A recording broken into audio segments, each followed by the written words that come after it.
সম্মানিত দর্শক, আজকে যে শিরোনামটি ব্যবহার করেছি এটি কোনো নির্দিষ্ট কালকে উল্লেখ করে নয়। মানে এই বর্তমান কাল নয় কিংবা কোনো অতীত কাল নয় কিংবা কোনো ভবিষ্যৎ কালও নয়। এটি হলো ক্ষমতার পালা পরিবর্তন হলে কী লক্ষণ ফুটে ওঠে। প্রকৃতিতে যখন পরিবর্তন আসে, কোনো একটা ক্ষমতাধর সাম্রাজ্য, পরিবার কিংবা ধরুন কোনো একটি প্রতিষ্ঠান সেটি যখন ধ্বংসের দ্বারপ্রান্তে চলে যায়, এক পক্ষের পতন ঘটে, অন্য পক্ষের উত্থান হয়।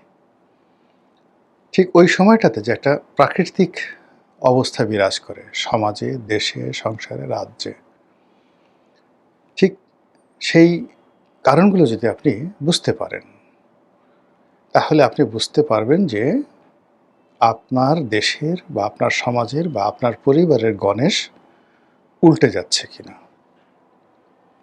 আবার প্রকৃতিতে এমন সব ঘটনাগুলো ঘটে যে ঘটনাগুলো দেখলে আপনি বুঝতে পারবেন যে আমাদের জাতীয় উত্থান, শ্রেষ্ঠত্ব এবং আমাদের জাতীয় উন্নতি এগুলো চরম পর্যায়ে পৌঁছে যাবে। সব মিলিয়ে এই প্রাকৃতিক বিষয়গুলো আলোচনা করব, যাতে করে আপনি নিজেই বুঝতে পারবেন যে বর্তমান যে সময়, চলমান যে সময়, এই সময়টি যারা এখন বিএনপিতে সরকার চালাচ্ছে তাদের জন্য উপযুক্ত কিনা। আপনি বুঝতে পারবেন যে তারা দীর্ঘমেয়াদে কতদিন ক্ষমতায় থাকতে পারবেন, অথবা খুব দ্রুত তাদের যে ক্ষমতার যে ধারাবাহিকতা এই জায়গাতে বিচ্ছেদ হবে কিনা। গণেশ উল্টে যাওয়া। গণেশ হিন্দুদের একটা দেবতা। এটার পেছনে একটা এই যে প্রবাদ প্রবচনের প্রতিটি প্রবাদ এবং প্রবচন বাংলাদেশে যেগুলো আছে এগুলোর পেছনে একটা লং হিস্ট্রি আছে। এত হিস্ট্রি, এগুলো বলতে গেলে আপনাদের ভালো লাগবে না। যেমন আমরা একটা সাধারণ শব্দ যদি বলি ধুরন্ধর, আপনি ধুরন্ধর কেন কিভাবে এলো এই কথা যদি আমি বলতে যাই, আমি অন্ততপক্ষে অ্যাটলিস্ট 1 ঘন্টা বলতে পারবো। আমরা বলি যে এই লোকটি একটি জঘন্য। এই জঘন্য শব্দটি কোথা থেকে এলো? সেখানে জঘন, জ-ঘ-ন, জঘন কিংবা জঙ্ঘা। তো জঙ্ঘা, জঘন্য এবং জঘন এর সঙ্গে আমরা যে একজন ব্যক্তিকে বলি এই লোকটি একটি জঘন্য মানুষ, এটার সম্পর্কটা কি? তো এই ক্ষেত্রে এরকম যেমন প্রতিটি শব্দেরই অসংখ্য ব্যাখ্যা রয়েছে, তদ্রূপ এই গণেশ উল্টানোরও ব্যাখ্যা রয়েছে, যেটির একেবারে সহজ সরল বাংলা হলো, আপনি ক্ষমতায় আছেন, সেই ক্ষমতার যে চেয়ারটি এটি উল্টে গেছে। আপনি একটা ভালো ব্যবসা বাণিজ্য করছেন, ব্যবসার যে অপরচুনিটিসগুলো আছে সেগুলো বন্ধ হয়ে গেছে। আপনি একটু পরেই ফকির হয়ে যাবেন, দেউলিয়া হয়ে যাবেন। আপনার সংসার যাত্রা বা সংসারে যে শান্তি এটি বিনষ্ট হবে। এই জিনিসগুলো যখন কম্বাইন্ডলি, সামগ্রিকভাবে মানুষ বাগধারার মতো করে বুঝাতে চায়, ঠিক সেই সময়টাতে এই গণেশ উল্টে যাচ্ছে, গণেশ উল্টে গেছে বা গণেশ কবে উল্টাবে, এই শব্দগুলো ব্যবহার করা হয়। আমাদের এই আজকের ভিডিওতে আমরা বলার চেষ্টা করব রাজনীতির যে গণেশ, আমাদের সেই যে রাজনীতির গণেশ এটা উল্টে গেছে কিনা। 2 নম্বর হলো যে আমাদের ক্ষমতার গণেশ এটা উল্টে যাবে কিনা। 3 নম্বর হলো আমাদের যে চিন্তা এবং চেতনার যে গণেশ, এই চিন্তা চেতনার গণেশগুলো উল্টে যাচ্ছে কিনা বা গেছে কিনা। প্রথম চিন্তা থেকে আসি, কেন মানুষের মধ্যে প্রথম যেটা আসে সেটা হলো চিন্তা আসে, তারপরে চিন্তা থেকে মানুষের বুদ্ধি আসে, বুদ্ধি থেকে মানুষের কর্ম আসে, কর্ম থেকে মানুষের ফলাফল আসে। কাজেই এই চিন্তা থেকে বলি চিন্তার গণেশ উল্টে গেছে কিনা। ইয়েস, আমাদের চিন্তার গণেশ উল্টে গেছে। কখন থেকে উল্টে গেছে? ডক্টর মোহাম্মদ ইউনূসের জমানার প্রথম 3 মাস পরে আমাদের চিন্তার গণেশ উল্টে গেছে। আমরা এনসিপি সম্পর্কে, তারপর বিএনপি সম্পর্কে, জামাত সম্পর্কে, ডক্টর মোহাম্মদ ইউনূস সম্পর্কে, আমেরিকা সম্পর্কে যে সকল চিন্তা করতাম, যে সকল ইতিবাচক ভাবনা ছিল, সেই প্রায় সব কিছু উল্টে গেছে এবং এটি ক্রমশ ওলটপালট হচ্ছে, স্থির থাকছে না।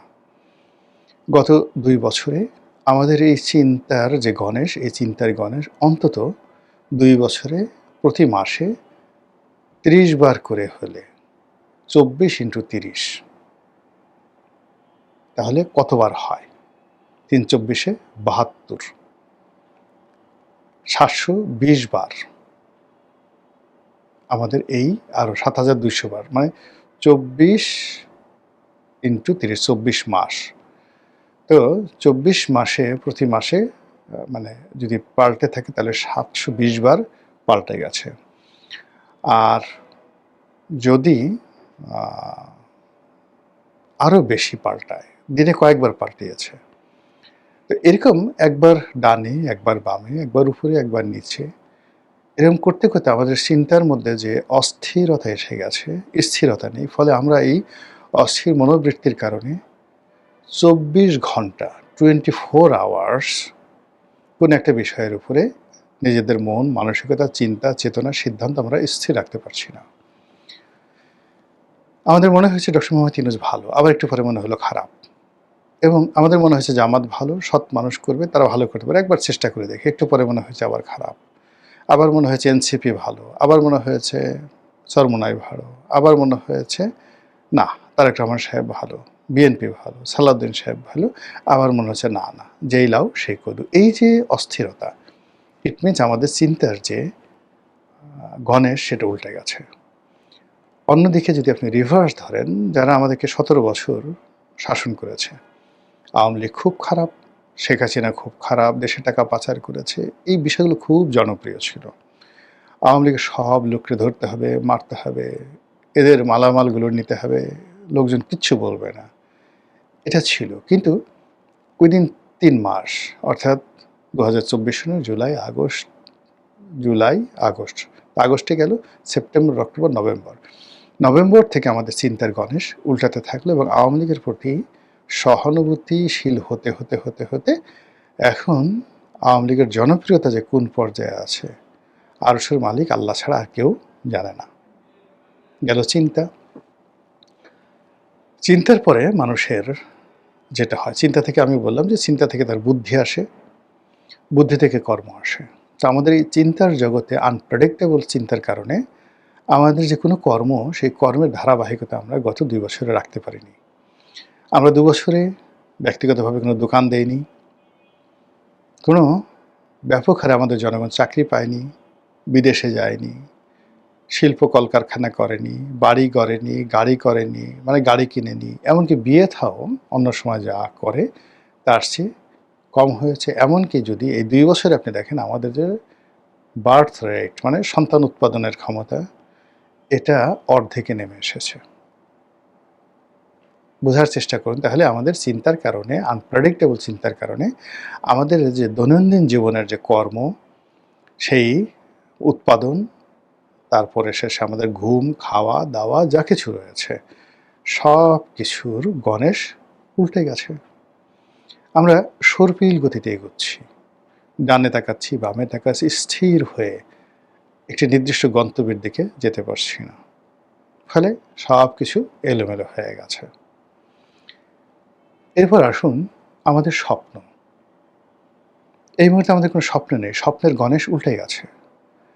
আমরা ঠিক স্বপ্ন দেখতে পারছি না যে একটি স্বনির্ভর বাংলাদেশ তৈরি হবে, সেই বাংলাদেশে রাজনৈতিক দলগুলো নেতৃত্বে থাকবে, সেটা তারেক রহমান সাহেব হোক, সেটা জামাতের সভাপতি হোক, কিংবা সেটা অন্য যে কেউ, ইভেন অনেকে সেনা শাসনের কথা বলেন, সেটা জেনারেল ওয়াকারুজ্জামান বা অন্য কোনো জেনারেল আসুক, তারা সামরিক বাহিনীর মাধ্যমে দেশকে সেই অতীতের এরশাদের মতো করে শাসন করবে। এরকম কোনো একটা চিন্তাতে, কোনো একটা পরিকল্পনাতে, কোনো একটা স্বপ্নে আমরা বিভোর হয়ে 24 ঘন্টা স্থির থাকতে পারছি না।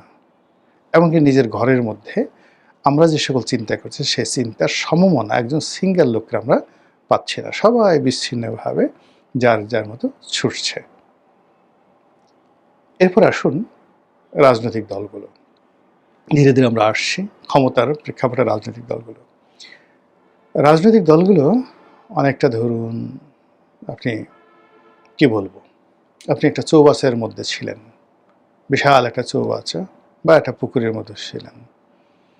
বিএনপি, আওয়ামী লীগ, জামাত সবগুলো একটা নির্দিষ্ট সীমার মধ্যে রাজনীতি করতে, এবং সেখান থেকে পুকুরের পানিগুলো ফেলে দেওয়া হয়েছে, অথবা সেখান থেকে আওয়ামী লীগ নামক যে মাছগুলো, রুই কাতলা সব তুলে নেওয়া হয়েছে। রুই কাতলা, বোয়াল, পাঙ্গাস সব তুলে নেওয়া হয়েছে, কালীবাউস, শোল, গজার যা যা আছে। এখন আওয়ামী লীগের সেই যে রুই কাতলাদের ভয়ে যারা, মানে আপনি জানেন যে এক বড় মাছ ছোট মাছকে খেয়ে ফেলে, ট্যাংরা, পুঁটি, কই থেকে শুরু করে যে সকল ছোট ছোট মাছ যারা কাদার মধ্যে লুকিয়ে থাকে, তো এই মাছগুলো চলে যাওয়ার কারণে এই সমস্ত মাছগুলো, মানে ছোট ছোট মাছগুলো কাদার মধ্যে থেকে বের হয়ে এসেছে। এখন বাইম মাছ সে গোকরা সাপের মতো ফনা ধরেছে, কুচিয়া সে ভাব দেখাচ্ছে সে অজগর হয়ে গেছে, ট্যাংরা সে ভাব দেখাচ্ছে সে যেন আইড় মাছ হয়ে গেছে, পাবদা মাছ সে বোয়ালের মতো ভাব নিয়ে হা করছে, পুঁটি মাছ সে রুই কাতলার মতো হা করছে। তো এরকম একটা পরিবেশ পরিস্থিতি আমাদের এই সমাজের যে রাজনৈতিক অঙ্গন, সেই রাজনৈতিক অঙ্গনে আমরা প্রতিনিয়ত দেখতে পাচ্ছি। যে যা নয় সে সেই জিনিসটি পারফর্ম করার জন্য চেষ্টা করছেন। এরপর যেটি হচ্ছে সেটি হলো মানুষের মনোজগতে শ্রদ্ধা জাগানোর জন্যে যে একটা ন্যাচারাল লিডারশিপ কোয়ালিটি লাগে, এই ন্যাচারাল লিডারশিপ কোয়ালিটি আমরা এখন কারোর মধ্যে দেখতে পাচ্ছি না। মনে হচ্ছে সব কিছু চাপিয়ে দেওয়া, মনে হচ্ছে সব কিছু সাজানো গোছানো পরিকল্পিত। কেউ হয়তো পেছন দিক থেকে সুতো টানছে, কেউ হয়তো পেছন দিক থেকে শিখিয়ে দিচ্ছে ডায়ালগ, বলো বাংলা বিহার উড়িষ্যার নবাব, কেউ বলল যে আমি মোহনলাল। এরকম মানে এই রাজনীতির অঙ্গনে যে ভাষাগুলো ব্যবহৃত হচ্ছে, যে ঘটনাগুলো দেখা হচ্ছে, মনে হচ্ছে একটি রঙ্গমঞ্চ, যেটির জন্য একটা নির্দিষ্ট ডায়ালগ আছে, পাত্রপাত্রী আছে, এই কাজ করবে, এরকম একটা দৃশ্য আমাদের মনে হচ্ছে।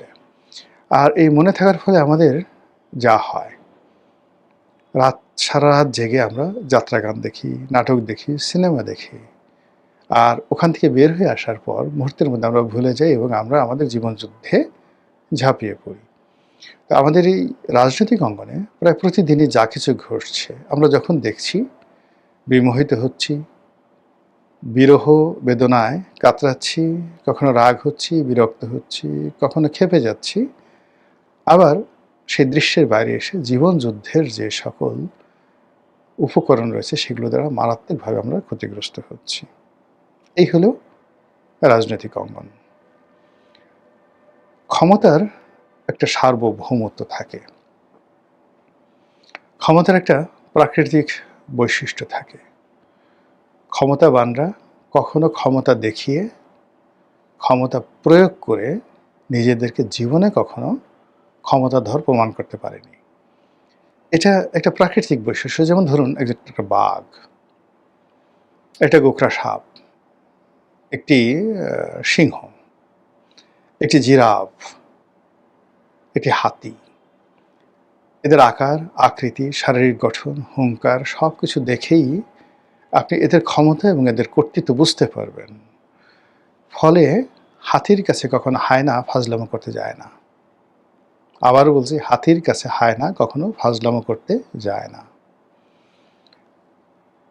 বাঘের কাছে কুকুর, বন্য কুকুর বা অন্য কেউ কখনো দোস্তি করতে যায় না।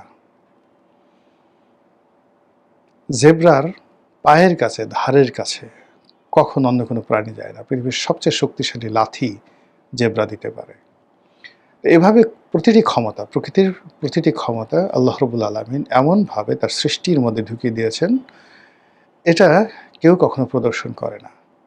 কোনোদিন নেপোলিয়ন বোনাপার্ট বলেনি যে আমি নেপোলিয়ন বোনাপার্ট, আমি জুলিয়াস সিজার, আমি সেই কি বলবো আলেকজান্ডার দ্য গ্রেট, আমাকে মান্য করো ভয় করো।